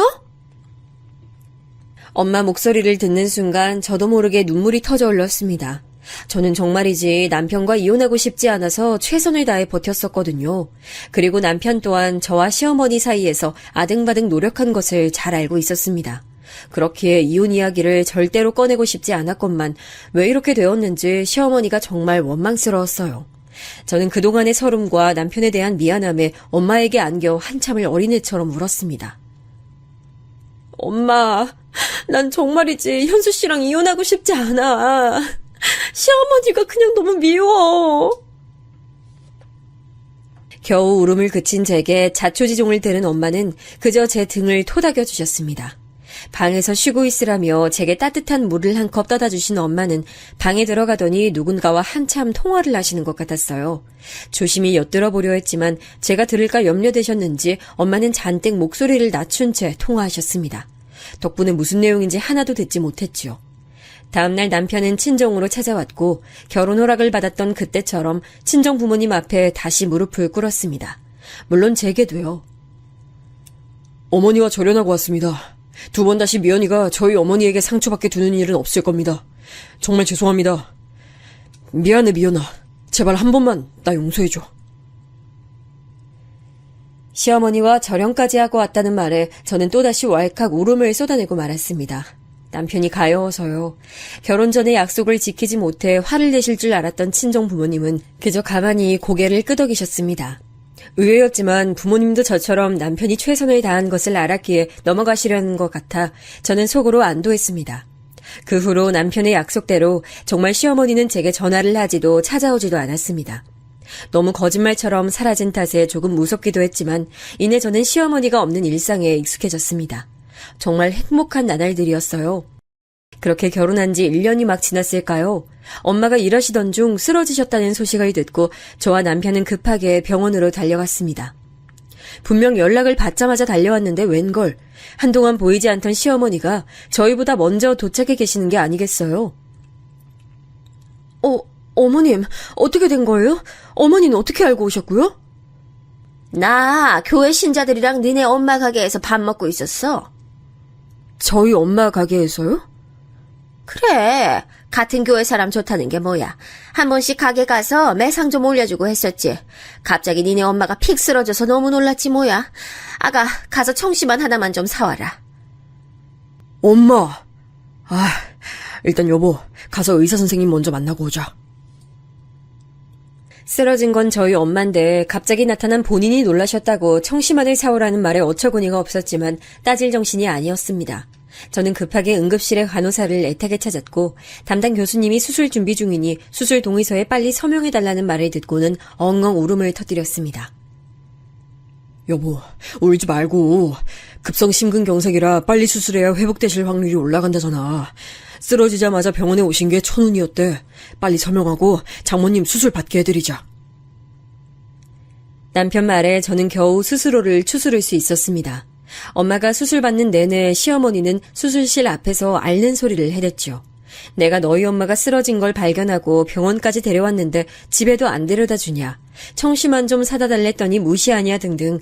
정작 구급차를 부르고 엄마를 태워온 건 식당 직원들이었고 어머님은 교회 신자들과의 모임이 파한 후 택시를 타고 슬렁슬렁 온 것이라고 그들이 말해줬는데요.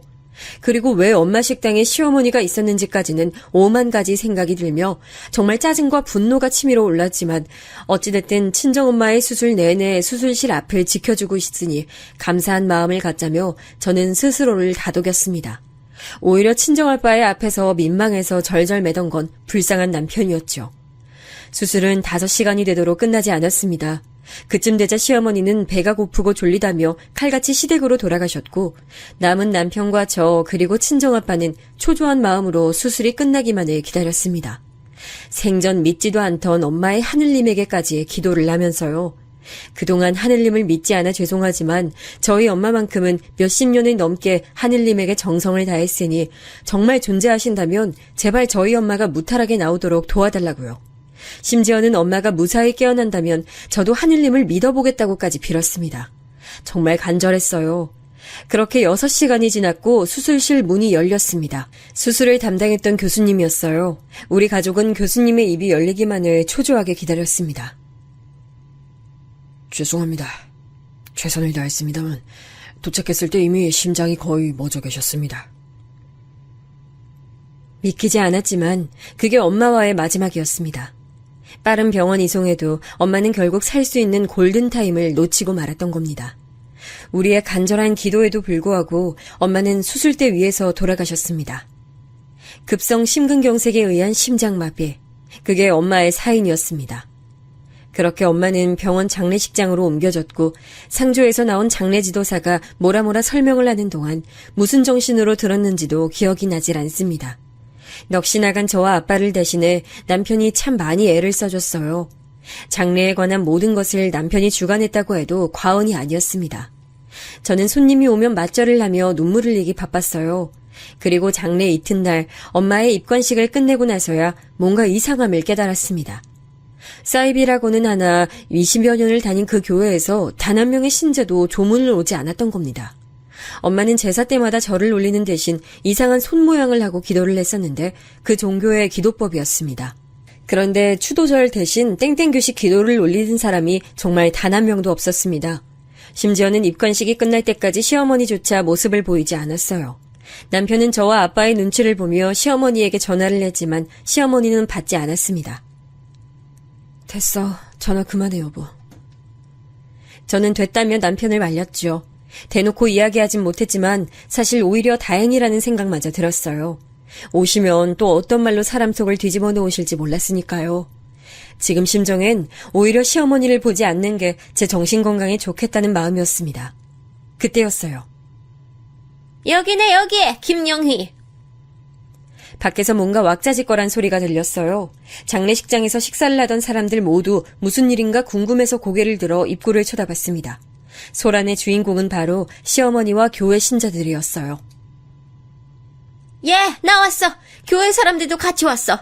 장례식장에 모쪼록 사람이 많아야지. 내가 친한 신자들 죄다 끌고 왔다. 장례식장인 걸 잊기라도 하신 건지 잔치를 오신 건지 시어머니는 큰 소리로 고래고래 제게 외쳤습니다. 그들은 부조도 하지 않고 상주인 저와 제 아버지와 맞절을 하지도 않고 엄마의 영정사진에 기도조차 올리지 않고 바로 식사 테이블로 향해 앉았습니다. 그리고는 상조 도우미 아주머니들에게 손을 휘휘 흔들며 여기 12명 아줌마 소주랑 맥주도 6병 줘요 하고 외쳐댔고 신자들은 술을 너무 많이 시키는 것 아니냐며 깔깔댔습니다. 이 상황이 믿어지시나요? 전 정말 어안이 벙벙했어요. 사람이 너무 당황하면 말문이 막힌다는 말이 무슨 말인지 알 것 같았습니다. 남편이 벌떡 일어나 시어머니를 끌어내려 가려는 제스처를 취했지만 제가 말렸어요. 친정아빠 또한 저와 함께 남편을 만류했습니다.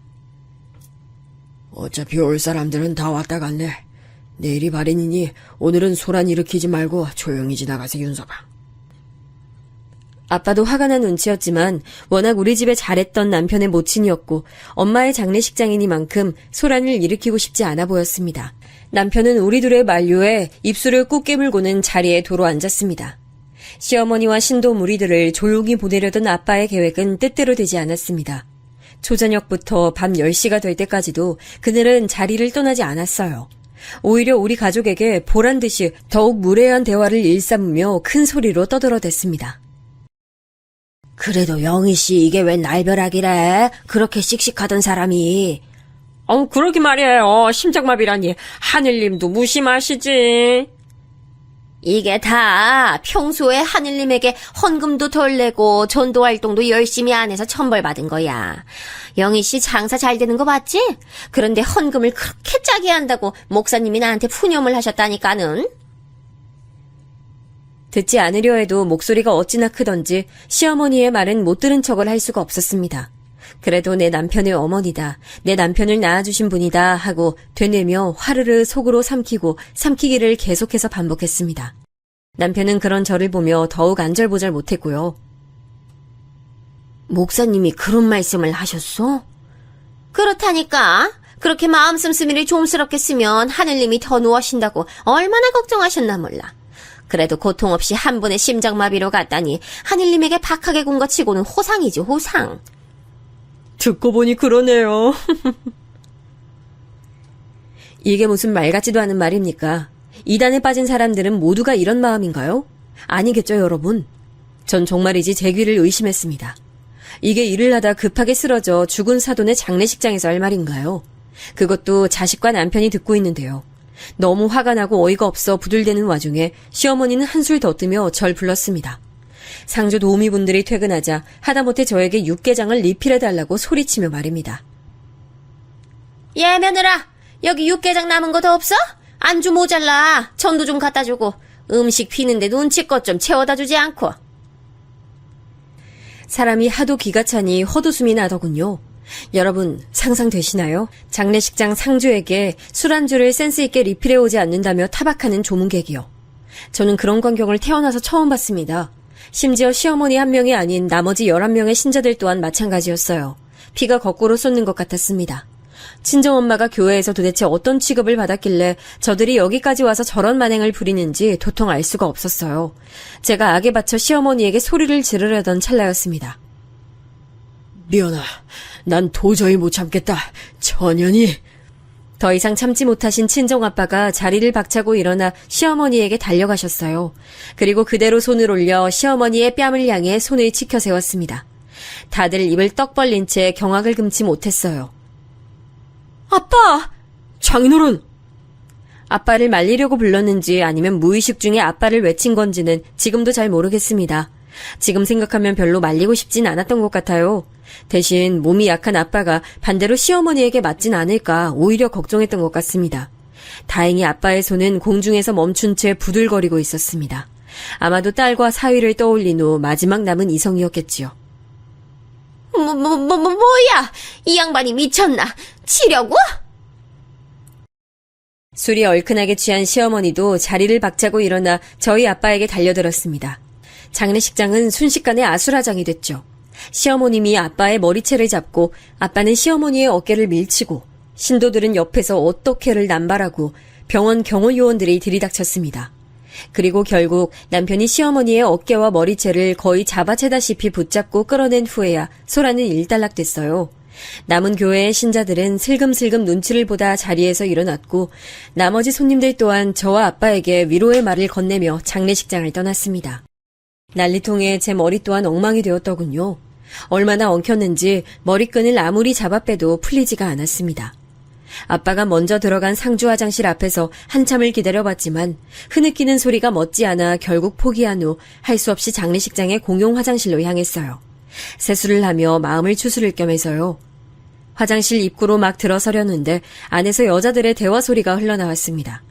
시어머니가 끌려나간 후 장례식장을 나가기 전 화장실에 들른 신도들 같았어요. 순이 자매님도 독하다, 독해. 교회에서도 영희 자매님이 포교 활동에 관심 없다고 그렇게 왕따를 시키면서 괴롭혀대더니 장례식장까지 와서 깽판을 치네. 영희 자매님이 자기 딸 전도는 자기가 꼭 시킬 테니까 자기 딸한테 찾아가지 말라고 부탁했대. 꼭 전도시킨다고. 약속한다고. 안 그래도 두 자매님 자식들이 아무도 교회에 안 다녀서 자녀 성혼 축하금 안 나온다고 순이 자매님이 이를 뿌득뿌득 갈았잖아. 딸 자식 언제 전도시킬 거냐고 독촉하러. 주말마다 순이 자매님 식당에 찾아갔대 글쎄. 식당에서 봤는데 보통이 아니더라고. 깽판도 그런 깽판이 없었다니까. 폐악을 부리다가 영희 씨가 쫓아내려니까 글쎄 테이블을 뒤집어 엎으면서 한다는 소리가 아유 그 말 듣자마자 영희 자매님이 뒷목 잡고 쓰러진 거 아니야. 나는 그때 그 자리에 없어서 몰라. 뭐라고 그랬는데? 병신 남편 만나서 가족들 전도도 못하니까 하늘님이 천벌을 내렸다더라. 그러니까 얼굴이 그렇게 괴물처럼 추해진 거라고. 이 늙은 괴물려나 라던데. 그래요. 시어머니가 그동안 저를 찾아오지 않았던 건 남편이 절연을 한다며 으름장을 놓았던 것도 있었지만 친정엄마가 막아준 덕분이었던 거죠. 뒤늦게야 돌아가신 엄마가 저 때문에 얼마나 곤욕을 치르셨는지 알게 된 제 마음을 여러분 짐작이나 하시겠나요? 저는 차마 화장실에 들어가지 못했습니다. 거울 앞에서 서글퍼하던 엄마의 얼굴이 주마등처럼 스쳐 지나갔어요. 평생 나를 위해 고생하신 우리 엄마가 들은 마지막 말이 고작 그거였다니 슬프고 괴로워서 견딜 수가 없었습니다. 그때 마침 시어머니를 쫓아내고 들어오던 남편을 마주친 저는 남편의 가슴을 마구 치며 통곡했습니다. 마음 같아선 10번이고 100번이고 시어머니를 쫓아가 그 사람의 얼굴이 모조리 으스러질 때까지 뺨을 내려치고 싶었어요. 하지만 남편의 엄마잖아요. 차마 마음처럼 할 수 없는 원망을 남편에게 뿜어냈습니다. 영문도 모른 채 저에게 얻어맞던 남편은 제게 자초지종을 듣자마자 같이 엉엉 울기 시작했습니다.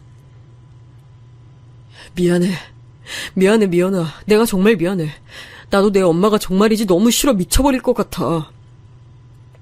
남들이 보든 말든 저희는 밤새 끌어안고 엄마의 영정사진 앞에 목 놓아 울었습니다. 아빠는 아빠대로 가슴을 치며 울고 우리는 우리대로 땅을 치며 오열했습니다. 얼마나 울었는지 다음날 아침 발인을 하러 갈 때는 눈이 너무 부어 앞도 잘 보이지 않고 목소리도 안 나오더군요. 그 뒤 저희는 식당 직원들과 단골 손님들의 증언을 토대로 시어머니를 고소했습니다. 고소장을 내기 직전 남편에게 괜찮냐고 물었지만 남편은 이것으로 장모님의 복수를 조금이라도 할 수 있다면 좋겠다며 제 손에서 고소장을 받아들고는 자신의 손으로 직접 고소장을 제출했어요. 증언을 모으고 법정에 서줄 증인을 찾는 일은 수월했습니다. 시어머니가 얼마나 주기적으로 식당에 찾아와 친정엄마를 괴롭혔는지 자신이 증언해주겠다며 식당에 방문할 때마다 고소의 진행 상황을 물어봐주는 손님들이 정말 많았거든요. 결국 시어머니는 친정엄마의 사인에 일조하였을 수 있다는 혐의를 받았고 1심에서 행실이 악질인 것으로 판사에게 인정되어 징역 2년을 받았습니다. 그 후 항소를 신청했고 저희는 아직 긴 싸움을 진행하고 있는 중입니다. 물론 변호사 말에 따르면 시어머니가 재심에서 승소할 가능성은 매우 적다고 하니 크게 걱정하진 않습니다. 그럼에도 불구하고 좀 지치네요. 빨리 이 싸움을 끝내고 친정엄마를 더욱 편하게 보내드리고 싶습니다. 저의 긴 이야기 들어주셔서 감사합니다.